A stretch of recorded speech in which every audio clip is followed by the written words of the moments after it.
Hello friends, welcome back to my channel bake delicious with Neetu. तो आज मैं फिर एक नई वीडियो लेके आई हूँ। तो जो आज की हमारी वीडियो है उसमें मैं 2 टियर केक बनाने वाली हूँ। तो थीम तो आप थंबनेल से ही समझ गए होंगे कि आज की थीम क्या है। तो यहाँ पर मैं हल्क और स्पाइडरमैन थीम पर केक बनाने वाली हूँ। तो जिसके लिए मैंने जो अपना लोअर बेस है वो 2.5 kg का लिया है और जो अपर बेस है वो मैं आगे आपको बताऊंगी।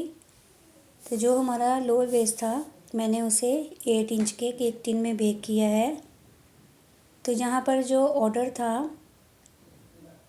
तो मैं अपने किसी रिलेटिव के घर जाकर ये ऑर्डर कंप्लीट करने वाली थी, उनका ही ये ऑर्डर था। तो मैं अपने घर से जो स्पॉन्ज है वो बेक करके ले गई थी। तो मैंने उसको मॉर्निंग में ही बेक किया था और उसके अगले दिन ये शाम को केक है जो कटने वाला था। तो मैंने जो हमारा केक बेस है उसको रेडी करके ले गई थी और शाम को मैंने वहाँ पर ये इसकी जो है क्रम कोटिंग की थी। तो यहाँ पर जो लोअर बेस था हमारा वो पाइनएप्पल फ्लेवर में होने वाला था। तो यहाँ पर जो क्रश है उसको मैं ऐड कर रही हूँ और जो बेस मैंने बनाया था उसमें भी मैंने पाइनएप्पल एसेंस ऐड किया था। तो यहाँ पर जो मेरा स्पॉन्ज था उसको मैंने 2 बार करके बेक किया है। पहले मैंने 1.5 किलो का स्पॉन्ज बेक किया एक 8 इंच के केक टिन में। उसके बाद मैंने 1 kg का जो बेस है वो रेडी किया। तो यहाँ पर मेरा जो 1 kg का था बेस वो टूट गया था। तो उसको मैंने जो है बीच में ही असेंबल कर दिया है। पहले मैंने जो एक लेयर कंप्लीट थी उसको लगाया, उसके बाद फिर मैंने टुकड़े लगा दिए स्पॉन्ज के। फिर मैंने एक कंप्लीट लेयर लगाई, उसके बाद फिर मैंने उसके जो पीसीज हो गए थे उनको लगा दिया। ऐसे मैंने इसको 1 बाय 1 असेंबल किया है। तो यहाँ पर मैं आपको ये भी बता रही हूँ कि अगर आपके साथ भी ऐसा हो तो आप इसी तरह इसकी लेयरिंग कीजिए। तो टॉप पर भी मेरी जो स्पॉन्ज कंप्लीट थी, लेयर कंप्लीट थी, उसको मैंने टॉप पर लगाया है। उसके बाद मैंने इसकी क्रम कोटिंग करके इसे रेस्ट के लिए रख दिया था। तो यहाँ पर दोनों ही जो स्पॉन्ज है टॉप बेस और लोअर बेस मैंने दोनों को ही क्रम कोटिंग करके साथ में ही रख दिया था। और उसके बाद 1-1.5 घंटे के लिए मैंने इसको फ्रीज़र में रखा था रेस्ट के लिए दोनों बेसिस को। उसके बाद ही मैंने इस पर अपनी जो है फाइनलाइजिंग की थी। तो यहाँ पर जो केक है थोड़ा टॉल था तो उसकी वजह से जो मेरा स्क्रैपर है मैं उसको हाफ़ करके चला रही हूँ। तो यहाँ पर जो है हमारा 12 इंच का मैंने ड्रम बोर्ड लिया था क्योंकि मुझे पता था कि केक ये 4 kg का केक था तो जो भारी होने वाला था। तो यहाँ पर सिंपल जो है बेस बोर्ड वो नहीं इसका भार जो था कैरी करने वाला था, इसीलिए ड्रम बोर्ड की जो है ज़रूरत पड़ती है। तो यहाँ पर मैंने ये ड्रम बोर्ड लिया था। तो जो इसका प्राइस है वो भी मैं आपको बताती हूँ। इसका प्राइस 100 रुपीज़ है। तो मैंने इसे 100 रुपीज़ में ख़रीदा था। तो यहाँ पर जो आप भी अगर 2 टियर केक बनाते हो तो आप कोशिश करें कि जो आपका लोअर बेस है और अपर बेस है उनमें कम से कम 3 इंच का या 2.5 इंच का डिफरेंस होना चाहिए, जिससे जो है हमारे केक की 2 टियर केक की लुक बहुत अच्छी आती है। तो यहाँ पर मैंने 8 इंच का यूज़ किया था केक टिन नीचे के लिए। तो यहाँ पर जो है आपका बेस का जो वेट है वो भी ज़्यादा होना चाहिए। टॉप टियर है उसके मुकाबले नीचे आप ज़्यादा जो है वेट अपना स्पॉन्ज का ले सकते हो, क्योंकि ऊपर आप 1 kg या 1.5 kg का है जो बेस ले सकते हो, जिससे हमारा जो है केक की टेंशन कम रहती है कि जो बीच में बैठ जाएगा।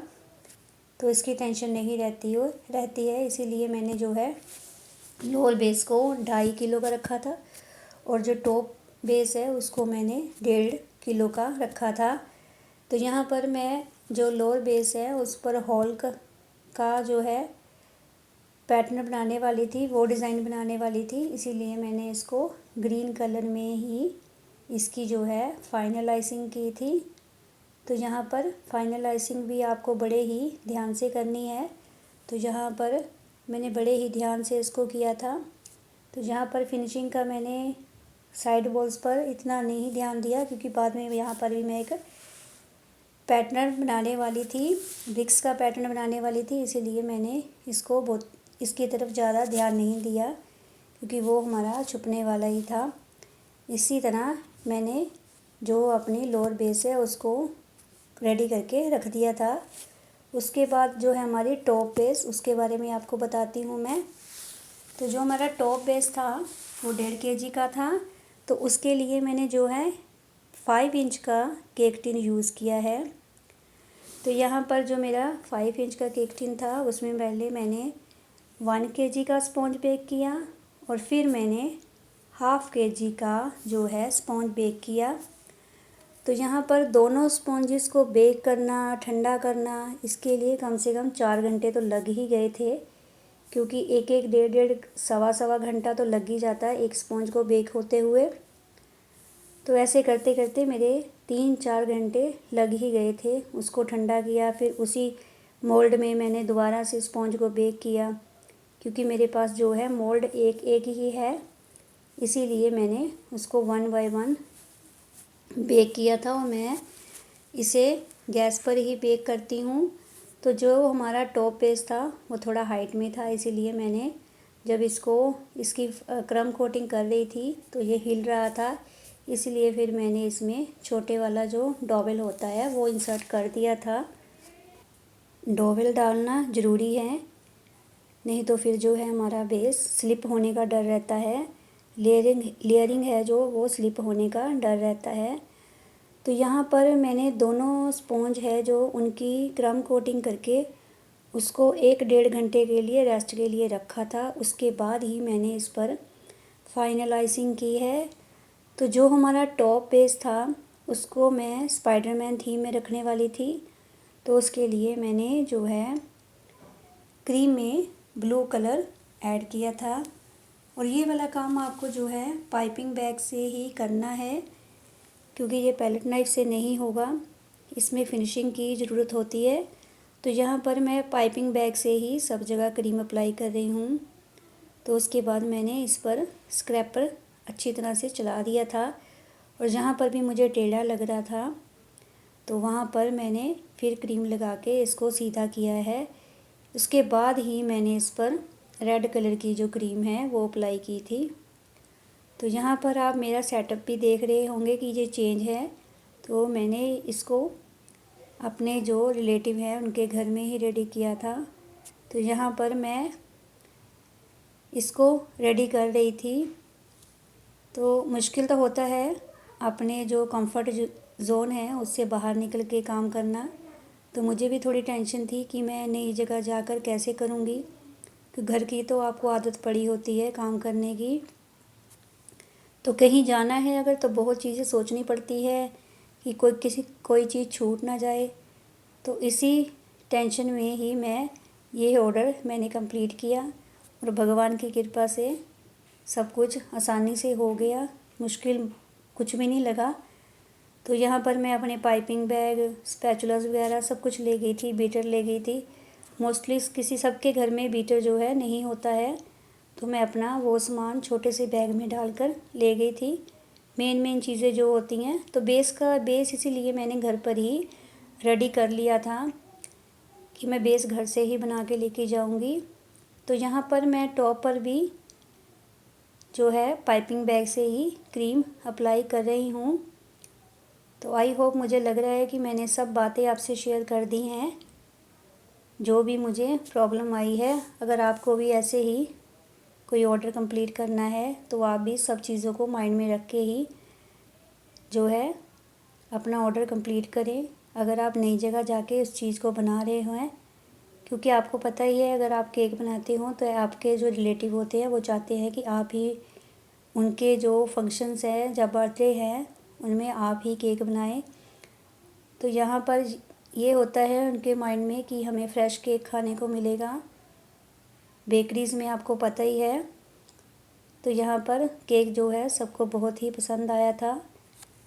तो यहाँ पर मैं जो है अपना स्केल लेके जाना भूल गई थी। तो यहाँ पर जो मेरी लाइंस है थोड़ी टेढ़ी हो गई थी। तो यहाँ टॉप पर तो बहुत अच्छे से पैटर्न जो आ गया था, और साइड वॉल्स पे जो काम है थोड़ा करना मुश्किल हो जाता है। तो यहाँ पर मैं जो है अपना जेल जो है, ग्लेज जेल, वो साथ में लेके गई थी। तो उसमें मैंने थोड़ा सा ब्लैक कलर ऐड किया था, तो जिससे हमारा जो है ये आराम से जो जाल सा है, मकड़ी का जाल, तो वो बड़ी ही आसानी से बन गया था।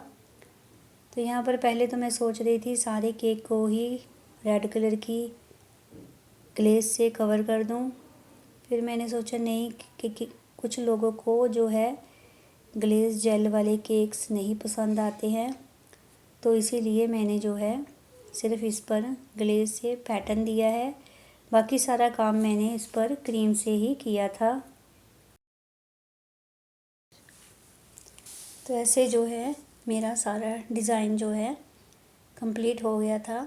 तो यहाँ पर जो स्पाइडरमैन का टॉपर है उसको देख के ही मैं जो है इसका स्पाइडरमैन का जो वेब है उसको बना रही थी।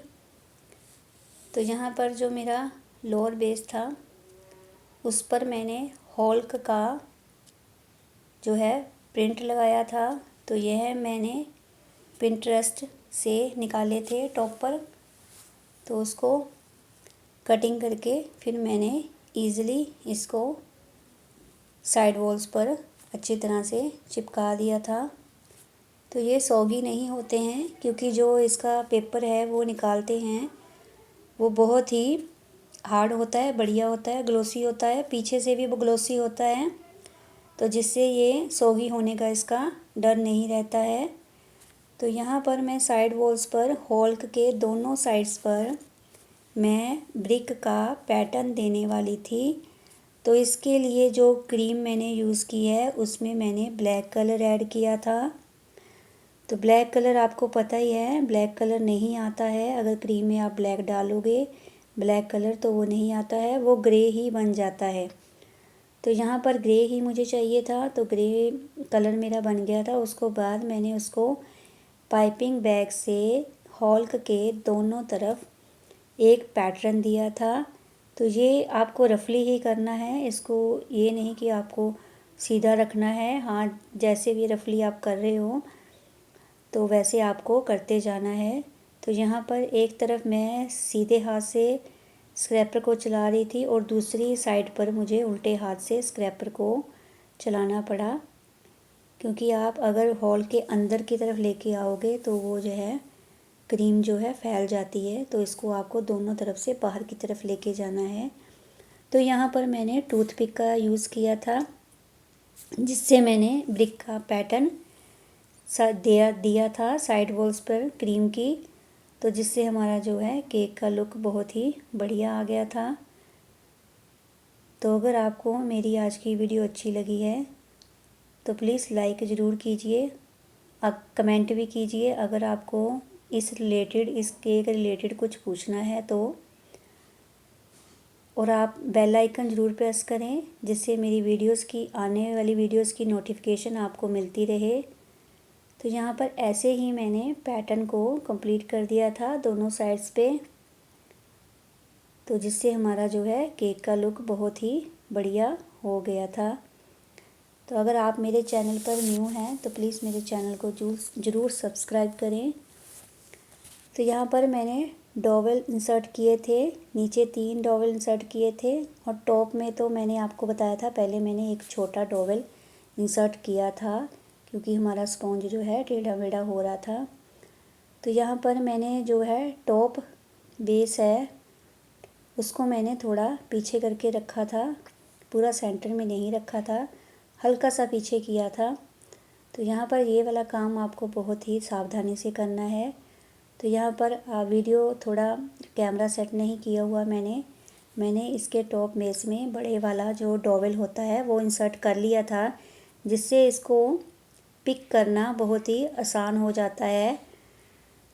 तो उसको आसानी से मैंने उठा लिया था और एक ही पैलेट नाइफ से और ऊपर से डॉवेल को पकड़कर आप इसको आसानी से दोनों टियर्स को असेंबल कर सकते हैं। तो यहाँ पर जो मैंने टॉपर यूज़ किए हैं वो भी मैंने पिंटरेस्ट से ही निकाले थे। तो ये 30 रुपीज़ का एक पिक्चर मुझे पड़ी थी। तो ये हमारे जो केक का लुक है बहुत ही बढ़िया हो गया था। तो यहाँ पर जो बच्चे का नेम था उसको मैंने फॉन्डेंट से बनाया है। अल्फ़ाबेट फॉन्डेंट कटर आते हैं जो, उनसे काटा था इसको। और उसके बाद मैंने इसको एक रात पहले ही बना लिया था। तो फिर मैंने जब इसको टूथपिक के साथ असेंबल किया तो मैंने पीछे चॉकलेट लगा दी थी इसके, जिससे जो है हमारी टूथपिक्स आसानी से इसके साथ चिपक गई थी। तो यहाँ पर टूथपिक से जो है नेम मैंने स्टैंडिंग पोजीशन में लगाया था। तो अगर यहाँ पर मेरे पास अल्फ़ाबेट कटर थोड़े बड़े होते तो ये नेम जो है थोड़ा और हाईलाइट होता अच्छी तरह से। तो ये मेरे केक की वीडियो आज की कैसी लगी आपको ज़रूर बताएं मुझे, और मेरे चैनल को सब्सक्राइब करें। Thanks for watching.